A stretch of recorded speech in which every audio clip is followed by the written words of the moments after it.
este congreso de nuevo a 3 directoras. La excelentísima directora general, que soy yo, esta fantástica directora de contenidos, que es Eileen Truax, y de nuevo Patricia, compañera directora de logística. Y eso nos convierte en el único congreso prácticamente en uno que tiene 3 directoras. Así que estas miembros ven a 3 directoras hasta no en total. Este año volvemos a octubre, lo echábamos de menos, nos gusta mucho octubre, perdemos algunas cosas, ganaremos otras, y desde luego lo que nos ha permitido es tener tiempo para poder organizarnos en una edición que se presentaba extremadamente difícil al principio, porque había cambios en las estructuras que habían estado apoyando el Congreso. Y esos cambios, en cierto sentido, amenazaban que pudiésemos seguir haciendo el Congreso. Ahora estamos puesto básicamente, ¿no? El Congreso no había estado financiando hasta ahora la Junta Extremadura y de repente, pues, un cambio de gobierno es un poco fuerte, quizás no vamos a quiero más del tema, nos ponen en la situación de tener que elegir y la verdad es que es muy emocionante porque sabiendo que a lo mejor no llegamos a tener el presupuesto, decidimos, hemos tenido la suerte que este año por cosa del COI, decidimos que tirábamos como fuera. Y ahora resulta que como fuera, pues es posible que volvamos a tener el mismo presupuesto de años anteriores, pero con una enorme diferencia que es maravillosa y que a mí me emociona, y es que el presupuesto va a venir de muchos espacios diferentes. En lugar de venir de una sola financiación única pública, que ya se les que por todos no tenemos prácticamente nada con dinero público, esto es lo único que tiene una financiación pública española. El tener el apoyo de 4 agencias que solucionemos de cooperación y gracias principalmente al apoyo de la ciudad de Mérida, que es la que ha luchado, la que ha peleado y la que desde el principio nos dijo sí, volver, que por lo menos tenemos la trata buenísima. Bueno, tenemos la trata. Siempre se puede comer una cabella de chopper, ¿no?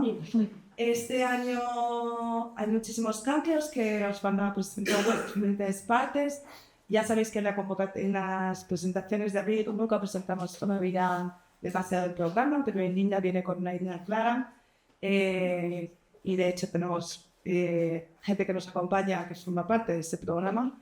Y sin más, le paso el micro a Ángel, no sin decir que estamos extremadamente emocionadas de poder hacer esta edición.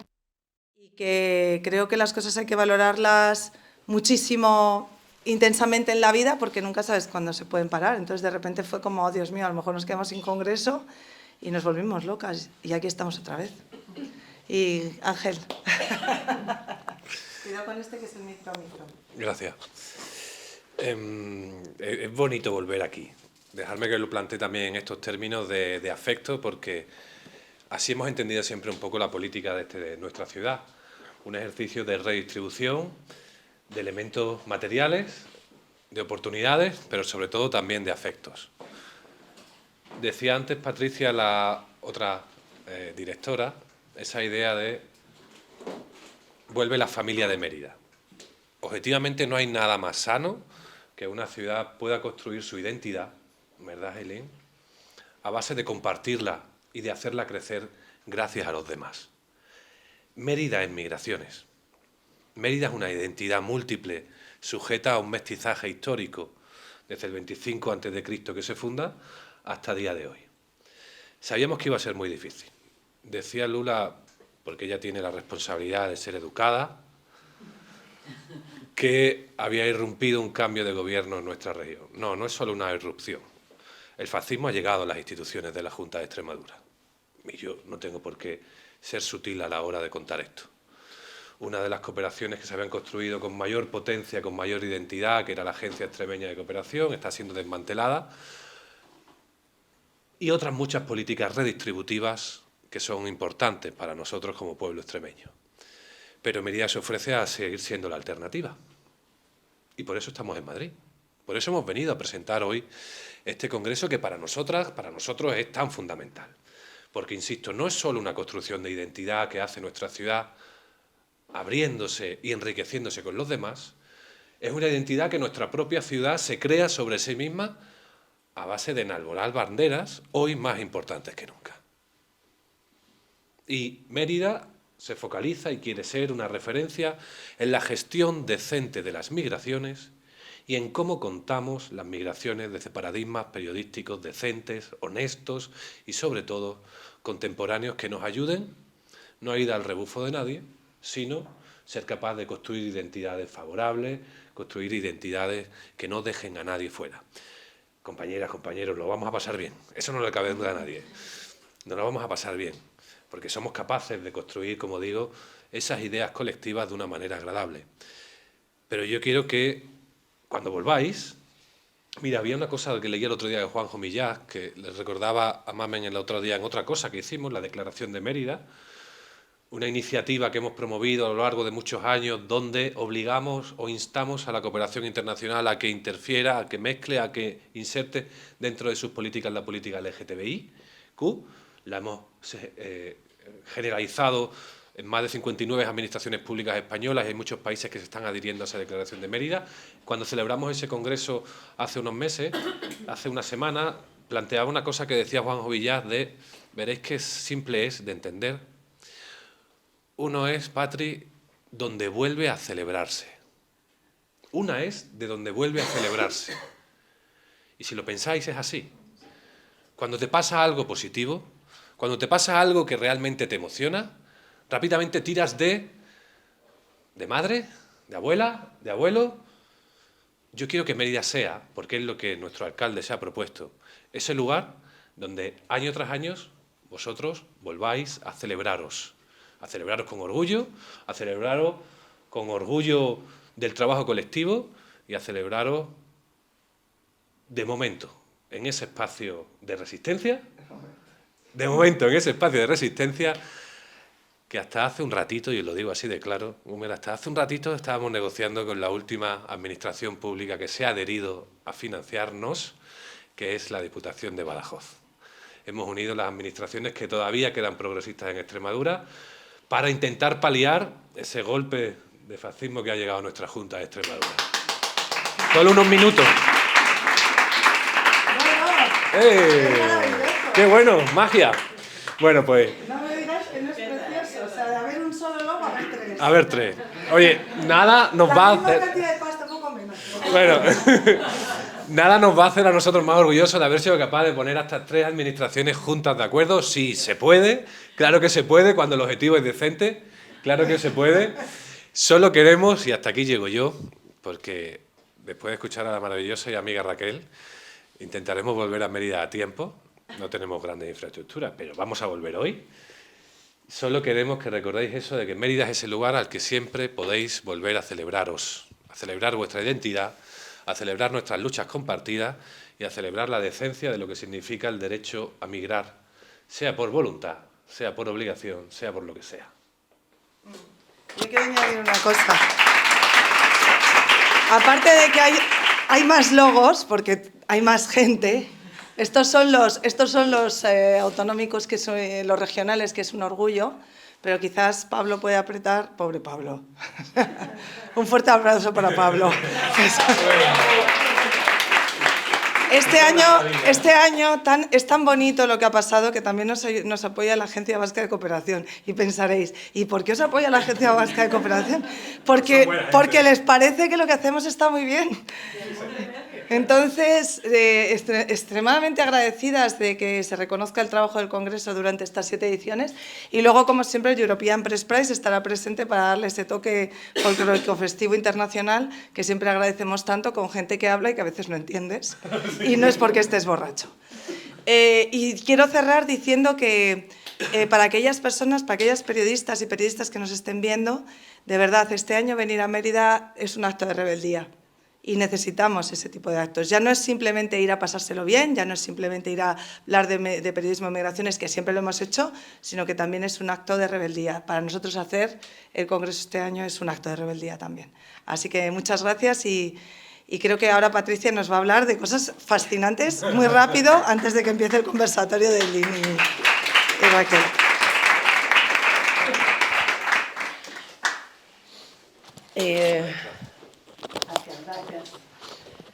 Bueno, pues ahora pasando con algunas de las otras novedades que creo, Lula, que no has dicho, o sea, has dicho octubre, pero no has dicho los días. Pues es muy probable.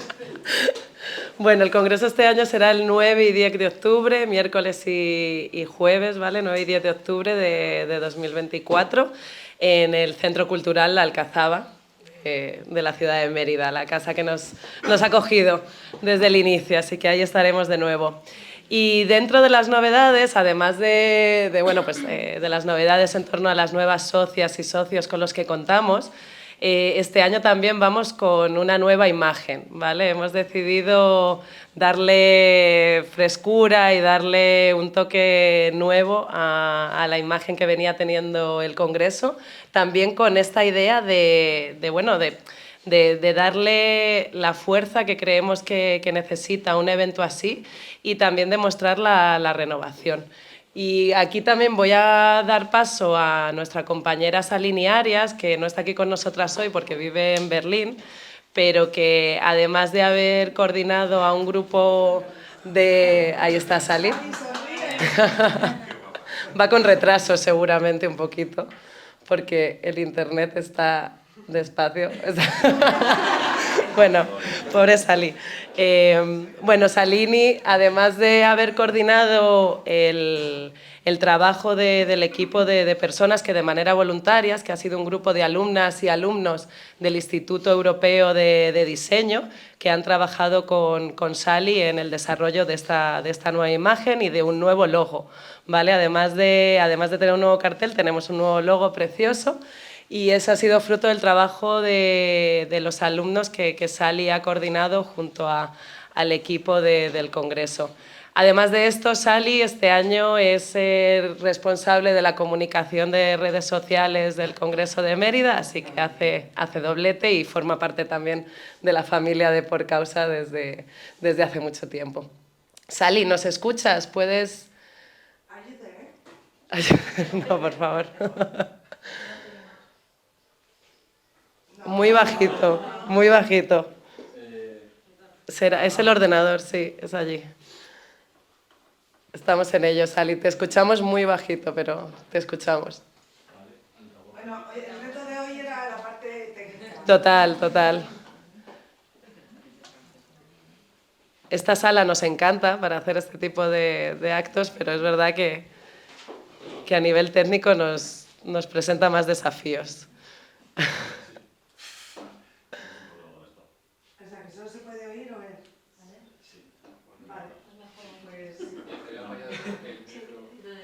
Bueno, ¿no se escucha? ¿Queréis probar a poner el micro en el ordenador? Bueno.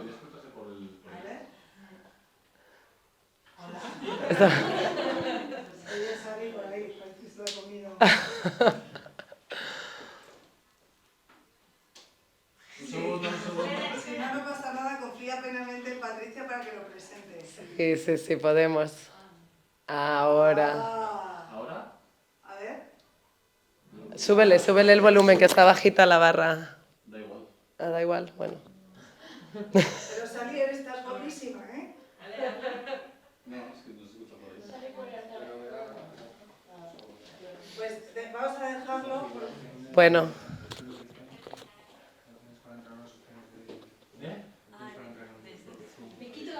No. Vamos a dejarlo, Pablo. No pasa nada. Sali, te queremos mucho. Te queremos mucho, Sali. Gracias por tu trabajo. Bueno, gracias, Sali. Esto no pasa. Lo hemos intentado. Bueno, lo hemos intentado. El cartel de que os hablaba ha salido brevemente y ahora volverá a salir. Este va a ser el cartel de este año. Ha sido un proceso muy enriquecedor porque, como os contaba, ha sido un grupo de alumnas y de alumnos pues que no tienen nada que ver con el periodismo, que no conocían el Congreso, que no tenían idea de lo que era Mérida, y hemos trabajado con ellas pues intentando transmitir las ideas básicas que mencionábamos al principio, ¿no? El concepto de familia, de comunidad, de trabajo en red, ¿no? Que es, al final el Congreso es ese punto de encuentro desde el cual nacen un montón de proyectos diferentes y conexiones que hacen que podamos tener un periodismo de migraciones de mejor calidad. Y la nueva imagen, bueno, hay una parte importante que es una gran novedad porque no hemos tenido un logo nunca en el Congreso. Teníamos la cartelería, pero no teníamos un logo que representara al Congreso. No sé si puedes poner el logo, Pablo, perdón.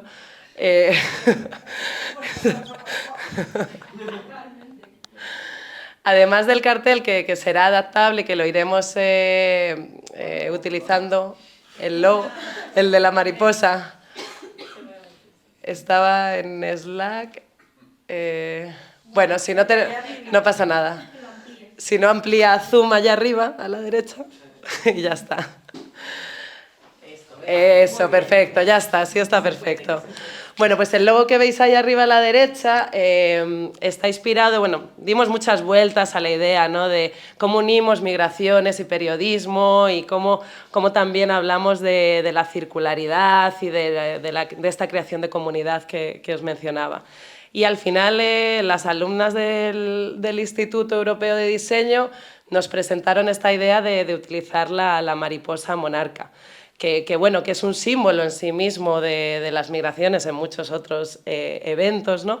Pero a nosotras además nos inspiraba pues esta positividad y este enfoque, más que positividad, este enfoque positivo de las migraciones, ¿no?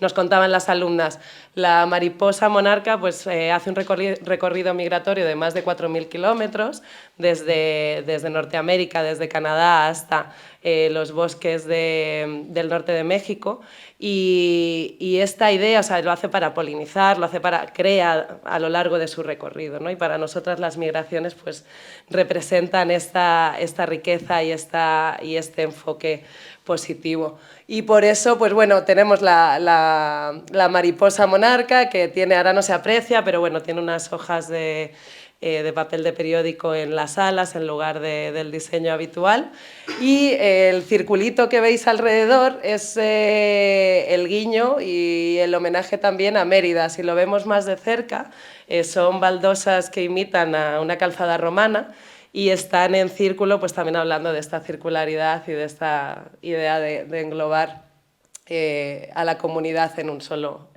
evento. Y bueno, pues eso os puedo contar del logo y de la cartelería. Vamos a tener un montón de imágenes diferentes que acompañan a esta principal. Sí, ya me están diciendo que qué tiempo. Y bueno, y otra parte bonita que habla del espíritu y que sí que lo quería mencionar, además de darle las gracias a todas estas alumnas que han trabajado en esta idea y que nos han regalado su trabajo y su talento, muchas de ellas, y hablando de este espíritu de Mérida, se van a quedar como voluntarias para el Congreso en el equipo de comunicación. Así que darle las gracias y sin más, pues dar paso a la siguiente persona, a mi querida Eileen Truax, directora de contenidos del Congreso de Mérida. Y bueno, pues nada, Eileen, nos vas a dar unas pequeñas pinceladas sobre lo que se viene en el próximo Congreso y algunas de nuestras prioridades. Así que nada. Sí, una probadita. A ver. Hola a todos, buenas tardes. Ay, tenemos salita llena, desde aquí se ve mejor que desde donde estaba. Buenas tardes a todos. Pues qué gusto que estén otra vez aquí, muchos repitiendo Congreso, los pocos que no han ido. irán y verán que se vuelven repetidores también. Estamos muy ilusionadas, muy entusiasmadas por poder seguir en Mérida, gracias Ángel, por poder unir la cantidad de apoyos que el equipo ha estado trabajando, gracias Lula por el empujón, ¿no? Buscando entidades que crean en lo que estamos haciendo y que crean que el trabajo que se hace en el Congreso de Periodismo de Mérida no es nada más para estar ahí 2 días, para que todos nos escuchemos, para que en algún momento bebamos algo y nos hagamos amigos. Es un trabajo que se va quedando. Y esta va a ser nuestra 7ª edición y yo creo que ahora sí podemos voltear atrás y decir, este es un evento que cumple con su cometido, este es un evento que ha hecho crecer y dar pertenencia a los periodistas que cubren migraciones. El periodista que cubre migración en general suele ser un ente muy solo, porque la gran mayoría de ellos, si están especializados en el tema, son freelance, no pertenecen a una redacción, no tienen un sueldo fijo, tienen que cubrir temas que no resultan sexy cuando tú quieres vender ese tema a un editor o un gran medio, y además son temas que implican un desgaste personal, anímico importante. Y es muy importante cuando estás en esa situación saber que tienes una comunidad, saber que tienes un colectivo. Yo digo de broma que vamos a Mérida a hacer terapia, pero es que es verdad que una vez que estás ahí, que compartes tus experiencias, los problemas que has enfrentado, cómo has salido adelante, cuando no has podido también, tenemos más ideas y de alguna manera te sientes arropado y te refuerza la idea de que aunque sea tan difícil, lo estás haciendo bien. A mí me parece que este año eso es lo que nos ha pasado, porque efectivamente ha habido un avance de la derecha en muchos lugares y de pronto de aquí y de allá han salido pequeños apoyos que el mensaje que están mandando es, lo están haciendo bien. Y yo creo que eso nos crea la obligación de hacerlo muy bien, de hacerlo muy rico para todos. Y de alguna manera yo pienso que también ya un poco por boca a oreja, un poco porque las personas que asisten al Congreso de pronto ya han hecho colaboraciones entre ellos. Esto es algo que a mí me da muchísimo orgullo decir, que periodistas que no se conocían antes, algunos de los cuales están en diferentes países, de pronto ya están haciendo trabajos en conjunto, que Carne Cruda le da una llamada a Maritza Félix en Arizona para que le dé un comentario sobre algo que está pasando en la frontera. Es decir, estas redes se crean y efectivamente están ayudando a hacer un mejor periodismo de migraciones y yo creo que eso es un logro. Bueno, no hablaré mucho más, pero sí una probadita de lo que tenemos. Como decía Lula, no solemos dar el programa completo en abril, pero sí comentarles, bueno, lo primero es que muy felices de volver a Mérida.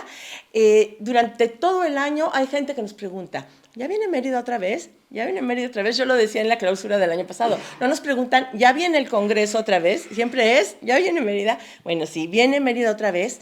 Y este año ha sido difícil encontrar los recursos para financiar los viajes de las personas que vienen de fuera de España y de fuera de Europa. Esa es la parte que más trabajo nos cuesta por razones evidentes, pero también creemos que es una parte que no podemos dejar de tener.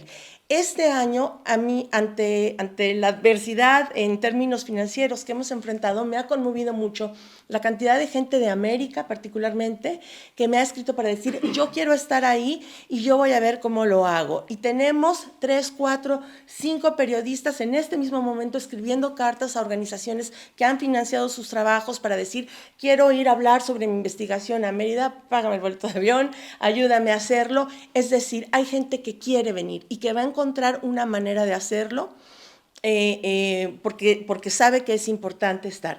Este año tenemos, además del apoyo de European Press Prize que nos facilita tener colegas de varios países de Europa, vamos a tener una presencia importante de América Latina. Estamos construyendo una nueva alianza con la Red Latinoamericana de Periodismo, la Red ATAM de jóvenes periodistas. Haremos un anuncio por ahí durante el Congreso, que va a ser algo muy interesante y es algo que esperamos que dé muchos frutos. Este año dedicaremos un área al tema de la inteligencia artificial. Creemos que es urgentísimo para nosotros, ¿no? Para quienes están en redacciones, para la gente que consume medios, ¿Qué hacemos con este monstruo que nos está llegando y muchos, sobre todo los boomers, no conocemos muy bien? ¿Cómo lo usamos a nuestro favor? Vamos a hablar de autocuidado, vamos a tener un par de talleres. Como decía antes, la experiencia nos dice que quienes cubren migraciones, quienes cubren desplazados, quienes cubren temas que son difíciles, muchas veces no cuentan con una red que les dé el apoyo, y en este caso vamos a tener un par de invitados que nos van a ayudar a trabajar esta parte. Y algo muy importante para nosotros, siempre lo mencionamos, pero este año es importante, es de especial importancia, es cómo manejar la cobertura de desplazados en el mediano y el largo plazo, ¿no? A largo aliento. Solemos tener estas coberturas urgentes cuando tenemos conflicto, cuando tenemos una situación en particular donde tú tienes una gran cantidad de prensa que se vuelca a cubrir la coyuntura, pero una vez que los eventos de coyuntura, que son muy mediáticos, han pasado, estas coberturas de mediano y largo plazo, bueno, se quedan muy vulnerables, a veces no nos enteramos de muchas cosas, y es la parte más importante de los ciclos migratorios de las personas desplazadas. Y bueno, es justamente por esta razón, por esta última razón, que queremos hacer un énfasis especial en desplazados, y muy particular en el caso de los desplazados en la Franja de Gaza, que yo creo que informativamente es lo que nos está llegando todos los días, que nos tiene a todos pensando qué puedo hacer para mejorar esta situación, para que se sepa, para ayudar, que hemos invitado a Raquel Martí, y entonces no sé si es el momento para que pase con nosotros, por favor, Raquel. Raquel Martí, como todos ustedes saben, es la presidenta ejecutiva de la Agencia de Naciones Unidas para los Refugiados Palestinos. Si la siguen en redes sociales, sabrán que, bueno, la situación que viven no solo, por supuesto, las personas que están sufriendo de la violencia, de un genocidio en la Franja de Gaza, pero también las personas que están trabajando para apoyar en la zona, y las personas que desean hacer periodismo. La situación es dura y es difícil. Y nosotros sabemos que hoy, mañana, el día siguiente, cuando tú abras un diario digital, cuando tú compres un diario impreso, estarán las noticias sobre Palestina, estarán las noticias sobre Gaza, y estarán incluso las imágenes estas que se nos quedan grabadas. Pero también todos sabemos, lo hemos visto con otros conflictos, ahora mismo podríamos incluso hablar de Ucrania, que una vez que pasa el tiempo y una vez que dejan de haber las bombas y los bombetes, periodísticamente las historias no se quedan, pero es cuando más hay interés, o tendría que interesarnos, contar estas historias. Entonces, Raquel, te doy la bienvenida. Muchas gracias por estar con nosotros hoy, y muchas gracias por aceptar acompañarnos en Mérida en octubre. Ojalá en octubre podamos hablar de un momento... en Mérida en octubre. Ojalá que para entonces podamos hablar, bueno, de un conflicto que por lo menos en la parte armada ha cesado, pero bueno, sabemos que esto durará mucho tiempo y que habrá que manejarlo. Entonces te doy la palabra, y lo primero que te querría preguntar es, en un balance general, hoy, ¿cómo estamos en Franja de Gaza? Bueno, muchas gracias por la invitación. La verdad es que es un placer estar aquí esta tarde con todos vosotros y vosotras, y también va a ser un placer para mí poder ir a Mérida, una ciudad que tengo mucho cariño y que va a ser mi primera vez que participe en el Congreso. Así que gracias y enhorabuena también por todo el trabajo que hacéis, pero también enhorabuena por esta 7ª edición y por todas las dificultades que ha supuesto organizarla. Y bueno, para hablar de la situación en Gaza, pues hoy las noticias, si habéis estado mirando los medios de comunicación, que supongo que sí, hablaban de la ofensiva de Rafah, la probable incursión terrestre del ejército israelí sobre Rafah, y de las órdenes de evacuación, y voy a poner aquí comillas, para la población para desalojar la zona este de la ciudad de Rafah, que comprende 31 kilómetros cuadrados y que afecta a unas 100.000 personas. En esta zona hay clínicas de salud, hay almacenes de ayuda humanitaria y hay creo que son 9 refugios donde se alojan miles de personas. Como digo, son 100.000 personas las afectadas y se les está forzando a desplazarse a 2 zonas asignadas por el ejército de Israel, que abro comillas de nuevo, que la llama zonas humanitarias, que en estas zonas humanitarias, una es Han Yunis, una zona de Han Yunis, y otra es la zona denominada Al-Mawasi, que está al sur de la franja, en una zona de dunas, de playa. Y estas 2 zonas, Han Yunis es una zona absolutamente destruida, no hay nada, no hay servicios, no hay agua, no hay infraestructuras para alojar esta población, y la zona de Al-Mawasi está ya absolutamente superpoblada de otros desplazados. Está todo el espacio cubierto con tiendas de campaña, con plásticos para poder refugiarse y ya no caben más personas. Las 2 palabras que he entrecomillado son evacuación y zonas humanitarias. A mí una de las preocupaciones del periodismo y de cómo se redactan las noticias y qué adjetivos se utilizan es utilizar los adjetivos y los nombres que utiliza el ejército israelí. ¿Por qué? Porque si estamos hablando de evacuación y estamos hablando de zonas humanitarias, estamos pensando en el que se está trabajando para que la población pueda estar en una zona segura, se está trabajando para darles cobijo en una zona que pueda albergar a toda esta población y cubrir sus necesidades. Y esto no es así. En ningún momento lo ha sido en estos casi 7 meses de ofensiva israelí sobre la Franja de Gaza. No ha habido ninguna zona segura en estos 7 meses. No ha habido corredores humanitarios, no ha habido pasillos humanitarios, no ha habido zonas humanitarias donde alojarse, porque todas las zonas donde la población ha sido desplazada han sido atacadas. Incluso cuando han estado desplazándose obligados a esas zonas, han sido atacados. No ha habido ningún lugar seguro en estos casi 7 meses. Y cuando se habla de evacuaciones, evacuar, cuando estamos hablando de emergencias, es rescatar a las personas de un lugar para ponerlas en otro a salvo.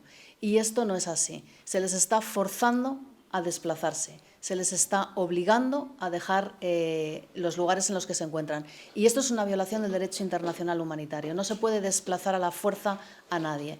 Para que fuera una evacuación habría que poner de acuerdo a todos los actores implicados, desde el ejército israelí, los grupos armados que operan en Gaza y las agencias humanitarias. Y esto no está siendo así.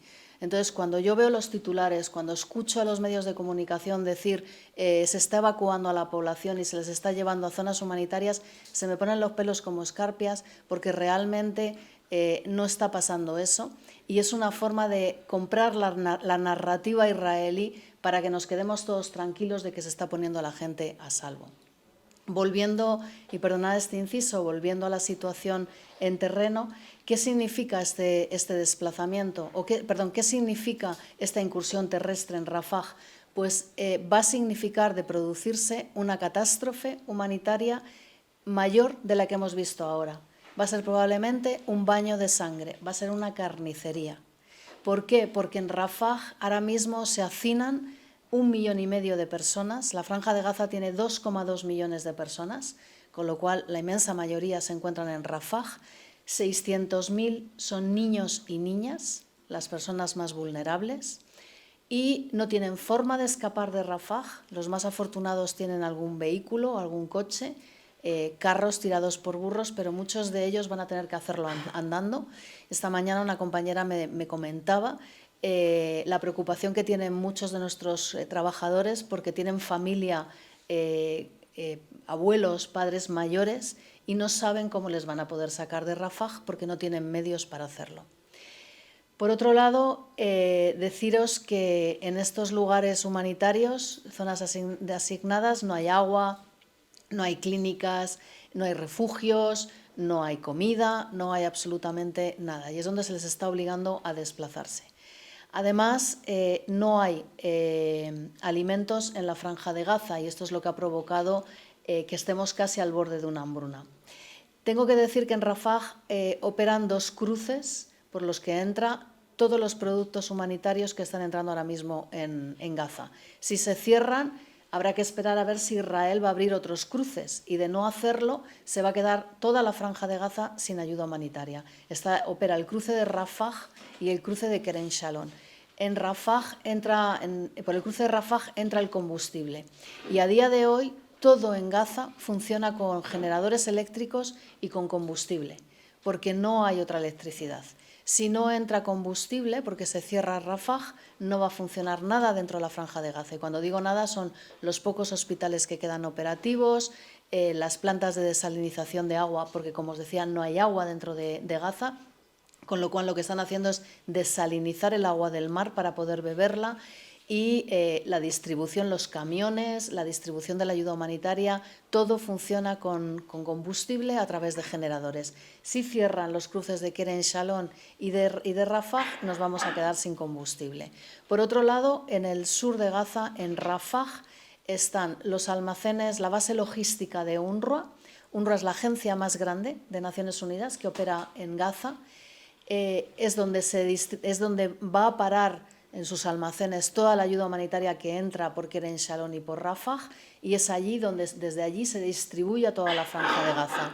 Además, no solamente está UNRWA en el sur de Rafah, están la base de todas las agencias humanitarias. Si se fuerza a abandonar Rafah, no solo a su población, sino a las agencias humanitarias, no vamos a tener lugar desde el que operar. Y esto va a ser un problema gravísimo. Y a fecha de hoy no sabemos cuáles son las intenciones de Israel, si piensa seguir forzando a la población a desplazarse, a dónde. Y además, esta mañana estaban diciendo, van a seguir bombardeando todo el norte de Gaza, toda la Franja de Gaza, con lo cual va a ser realmente, como os digo, una catástrofe. La situación sanitaria es también muy delicada ahora mismo porque funcionan únicamente 11 hospitales de 36 en toda la Franja de Gaza y todos lo hacen a medio gas, todos funcionan parcialmente porque han sido atacados, han sido destruidos, han sido asediados, muchos de ellos se les ha obligado a desalojar a la fuerza, incluyendo los pacientes, los heridos y la población refugiada en los hospitales. Se ha detenido al personal humanitario. Hace 2 días nos enterábamos de la muerte de uno de los cirujanos más importantes de la Franja de Gaza, el jefe de traumatología del hospital de Al-Shifa. Ha sido asesinado en uno de los centros de interrogatorios de Israel, puesto que fue detenido en el hospital de Al-Shifa y trasladado a un centro de interrogación, y hace 2 días anunciaban que estaba muerto y su cuerpo todavía no ha sido devuelto a sus familiares en Gaza. Y bueno, la Franja de Gaza está absolutamente destruida, el 80% de sus infraestructuras. Un informe reciente de Naciones Unidas informaba de que se van a necesitar 14 años única y exclusivamente para retirar los escombros y los remanentes explosivos, y que probablemente la reconstrucción de Gaza se alargue más allá del 2040. Imaginaros la envergadura, la financiación que se va a necesitar. Se calcula que unos 40.000, 50.000 millones de dólares para reconstruir la Franja de Gaza, y estamos hablando de que todavía no sabemos cómo va a acabar esto. O sea, a fecha de hoy esto es lo que se calcula, pero todavía no sabemos si va a haber esta incursión terrestre, cómo va a quedar Rafah después de todo esto, qué va a pasar con las agencias humanitarias, si se destruyen todas sus bases logísticas y sus almacenes. Realmente estamos muy preocupados porque yo creo que es lo que está sucediendo en Gaza no tiene precedentes. Realmente es una agresión militar, una incursión militar que se tendría que describir toda con superlativos y que está batiendo, no me gusta decir batir récords, pero que los datos que hay sobrepasan todos los datos de los anteriores conflictos que hemos vivido en muchísimos de sus ángulos, y que realmente no sabemos cómo vamos a acabar, ni tenemos un único plan para el día después. UNRWA, por ejemplo, está barajando diferentes planes en función de cuándo y cómo acabe esto. Y esto es la primera vez que nos pasa, pues hemos pasado por todas las ofensivas que ha habido a lo largo de las últimas décadas en la Franja de Gaza. esta dificultad que están teniendo las agencias, que está teniendo, hace unos días compartías una fotografía de una fila muy larga de camiones con alimento. Es decir, hay los insumos que están llegando, pero no es posible entrar. Las personas, las organizaciones que están trabajando ahí están teniendo dificultad para acceder y es la misma dificultad que están teniendo también los periodistas. Ahora que decías que es que lo que estamos viendo en este conflicto no tiene precedentes por la magnitud, y supongo que también por el tiempo que lleva la ofensiva. Pensaba, y yo creo que esta es una idea que compartimos varios, en un momento en que la información puede compartirse de una manera tan rápida, en imágenes, en sonido, ¿no? que podríamos saber qué está pasando, estamos prácticamente yendo un poco a ciegas, ¿no? Por la falta de acceso que están teniendo los periodistas. Hoy sabíamos también que Al Jazeera ha quedado suspendido de operar en Israel. Hay un cerco. Entonces querría que me hablaras un poco del papel que han jugado, por una parte los medios y por otra los periodistas, porque yo sé que en tu experiencia también has tenido muy claro esto, ¿no? Que las empresas de medios como tales en ocasiones llevan una agenda o unos intereses, pero hay una gran cantidad de periodistas que deciden, bueno, si no se puede por aquí, no te abren la puerta, entras por la ventana, y aún así la información no llega completamente. Entonces, un poco esto, medios y periodistas, ¿cómo lo están haciendo? No me refiero a si bien o mal, ¿no? Sino cómo efectivamente están pudiendo tener acceso a la información a la que tienen acceso y bueno, ¿qué nos está fallando? Pues a mí me gustaría empezar contando que cuando sucede el 7 de octubre los ataques de Hamas contra la población israelí y de repente los medios empiezan a reportar y el 8 de octubre comienza la ofensiva israelí, no tienen corresponsales en Oriente Medio, no tienen corresponsales en Jerusalén y ya prácticamente no hay freelance. Con lo cual, los primeros días es casi imposible informar si no es entrevistando a las personas que trabajamos en las agencias humanitarias o en las ONGs. ¿Y esto por qué fue? Pues porque en los últimos años, antes del 7 de octubre, Palestina no vendía. Y Palestina había dejado de ser cubierto por los medios de comunicación. Además, había estallado la guerra de Ucrania y, evidentemente, todos los freelance pues se marcharon, muchos de ellos para Ucrania u otras zonas de Oriente Medio, para poder seguir trabajando, puesto que nadie compraba la información de Palestina.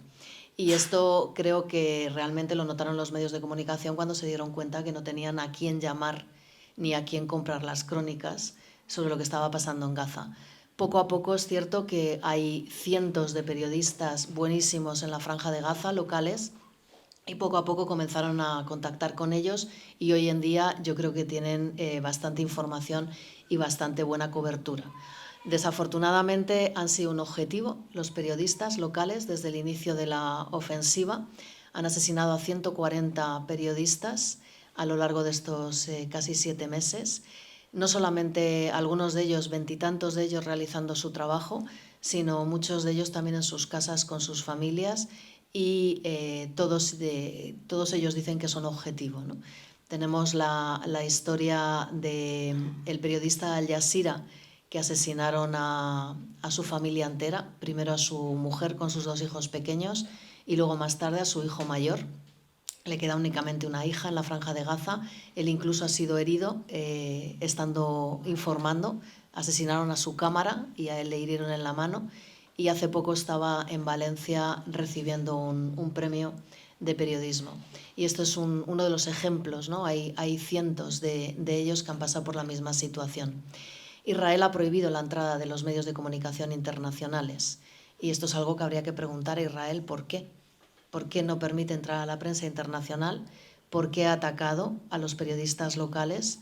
Muchas de las oficinas de los medios de comunicación han sido destruidos dentro de la Franja de Gaza y, como dices, Al Jazeera ha sido prohibido operar en Cisjordania y en Israel. En Gaza, de momento, siguen trabajando, pero en unas condiciones realmente complicadas. La información que estamos bebiendo, aparte de la que están suministrando los medios locales, proviene principalmente de las agencias humanitarias, de UNRWA en su mayor caso, de Médicos Sin Fronteras también, de la OMS, del Programa Mundial de Alimentos y también de Hamas, del gobierno de Hamas y de la Autoridad Palestina. Hay un dato que a mí me gustaría señalar que es importante porque se han cuestionado muchos los datos del número de muertos y de heridos, puesto que las fuentes son de Hamas. Tengo que decir que hay que diferenciar entre lo que es el gobierno de Hamas con sus ministerios y lo que es el brazo armado de Hamas y los grupos armados dentro de Gaza. La información que se recoge del número de muertos se recoge a través de los hospitales, los primeros meses de la ofensiva. Últimamente los datos cada vez cuestan más recabar porque los hospitales están funcionando a duras penas y porque prácticamente no hay internet, no hay electricidad, con lo cual es muy difícil recabar toda esta información. Pero hay un dato que no mencionan los medios de comunicación cuando reportan el número de muertos o cuando ponen en duda las cifras de Hamas o cuando especifican según datos de Hamas. Y es que quien recoge y publica los datos no es Hamas, es la Autoridad Palestina. Y si algunos vais a las fuentes originales que se publican todos los días, son informes de la Autoridad Palestina. Y es la Autoridad Palestina desde Ramallah quien recoge toda la información de los hospitales que les suministran y quien la publican. Pero el simple hecho de decir según fuentes de Hamas es como desacreditar la información. Yo tengo que decir que llevo muchos años trabajando en Palestina, he pasado por muchas ofensivas militares en Gaza y siempre los datos que ofrece la Autoridad Palestina de las muertes se hace un doble checking por parte de las agencias de Naciones Unidas y nunca se han encontrado diferencias sustanciales entre lo que dice la Autoridad Palestina y lo que corroboran las agencias de Naciones Unidas. Y por lo tanto no creo que esta vez vaya a ser diferente, teniendo en cuenta datos como que en los primeros meses de la ofensiva Israel estaba lanzando bombas de 1 tonelada. Estas bombas, que dejan unos cráteres de más de 300-400 metros de diámetro y que pueden arrasar edificios enteros, no han sido utilizadas ni siquiera por Estados Unidos en la guerra contra Irak. Entonces, teniendo en cuenta el tipo de armamento que están utilizados, desde luego que las cifras a fecha de hoy, 34.700 personas asesinadas, no nos deben de sorprender, como que tampoco hay 10.000 personas desaparecidas bajo los escombros y que probablemente se van a necesitar 4 años para poder recuperar todos los cadáveres, si es que muchos de ellos se pueden recuperar. Dicho todo esto, la información es dificilísima de obtener. Ha habido momentos en los que prácticamente había un silencio total dentro de la Franja de Gaza, un silencio informativo porque no había internet y no había internet porque Israel atacaba a las empresas de telecomunicaciones y porque impedía la entrada de combustible para poder poner en marcha los generadores que mantenían la telefonía móvil e internet. Además, la información está siendo siempre muy difícil de recabar porque prácticamente las agencias álgido de la información. ¿Hay algún tipo de contacto con esos periodistas para saber qué tipo de situación hay? Porque así como lo estás pensando, uno pensaría, bueno, es que la mejor manera de tener la información es que tú vayas creando un vínculo con las personas que hacen periodismo ahí, que conocen la zona, que tienen las fuentes, que hablan el idioma, y de esa manera puedes tener la información más a la mano y más inmediata y más confiable. Claro, entiendo también que hay una dificultad añadida cuando tú eres periodista y tienes que trabajar y al mismo tiempo tú eres el objetivo, ¿no? Tú eres la víctima y tú tienes una familia que está siendo agredida. Si me puedes hablar un poco de eso. Yo creo que los medios locales están y han estado a lo largo de todos estos años haciendo una cobertura fantástica. Porque son los que están ahí en terreno, son los que más arriesgan su vida para informar, lo ponen en riesgo todo, son los que conocen totalmente la zona, las personas, cómo moverse, cómo desplazarse, dónde buscar la información, son esenciales. Y de hecho la prensa internacional cuando va los contrata como fixers para poder conseguir la información y para poder tener un mínimo de seguridad en estas situaciones. Os puedo contar mi relación con Asraj, que es empezó de freelance el 7 de octubre, trabajaba para nosotras, para UNRWA en España, a lo largo de todas las ofensivas, y le contratamos también para la ofensiva del 7 de octubre. Ahora hemos conseguido que le haga un contrato UNRWA Internacional y ahora está cubriendo para UNRWA Internacional, lo cual para nosotros es un alivio porque ahora mismo tiene unas condiciones que nosotros no le podíamos ofrecer mucho mejores. Ashraf tiene 6 hijos y tiene una mujer, y desde el principio de la ofensiva le bombardearon la casa. De hecho, desde el principio de la ofensiva él salió a cubrir la guerra, la ofensiva, y dejó a su familia en casa. Yo conversaba con él todas las noches cuando había internet, siempre buscando si seguía vivo o no y dónde estaba y cómo estaba su familia. Y él no quería nunca volver a casa. Iban pasando los meses y decía, pues llevo 2 meses sin ver a mi familia, llevo 3 meses sin ver a mi familia. Y yo le decía, ¿pero por qué no vas? Y me decía, porque me da miedo, porque están matando a muchos compañeros cuando vuelven a casa con sus familias. Yo no quiero volver porque pongo a mi familia en riesgo. ¿Sí? ¿Tengo que cortar? Sí. Una noche me comentó que habían bombardeado su casa, que no sabía nada de su familia y de sus hijos. Finalmente les encontró en un hospital, en el hospital de Al-Aqsa, y desde entonces han estado acogidos en ese hospital, él y su familia. Ha habido momentos en los que no podía salir de Al-Aqsa porque estaba rodeado, ha habido momentos en los que ha dejado allí su familia y se ha ido a cubrir la información, y ha pasado por todo tipo de situaciones. La última, recientemente, bombardearon el hospital de Al-Aqsa y cayó la bomba al lado de la tienda donde estaba con su familia. Me dijo que fue por los pelos que salvaron la vida a todos. Y es un ejemplo, no es una excepción. Es cómo están viviendo todos los periodistas locales esta ofensiva. Es realmente difícil, están poniendo su vida en riesgo, lo saben, lo asumen y te dicen que no van a dejar de informar porque es lo único que saben y pueden hacer para explicarle al mundo lo que está pasando en Gaza. Muchas gracias. Yo creo que todos nos quedaríamos mucho tiempo más escuchándote. Me alegra doblemente saber que te vamos a tener en Mérida para nosotros solitos, para conversar esto. Pero además, sobre todo, y este será un aspecto que nos interesa mucho abordar en esta edición del Congreso, para comentar, tendremos a varios colegas que han estado en la zona, que cubren conflicto, el reto de continuar la cobertura a mediano y a largo plazo de las personas desplazadas, ¿no? Una vez que han salido del área donde está la bomba, donde está la artillería, donde está el ataque, esta cantidad de años que tú has mencionado para reconstruir materialmente una zona, ¿cómo se traduce en la reconstrucción de la vida de las personas? Y cómo hacemos para contarla y para que tenga la misma importancia y el mismo peso informativo y mediático en los años por venir.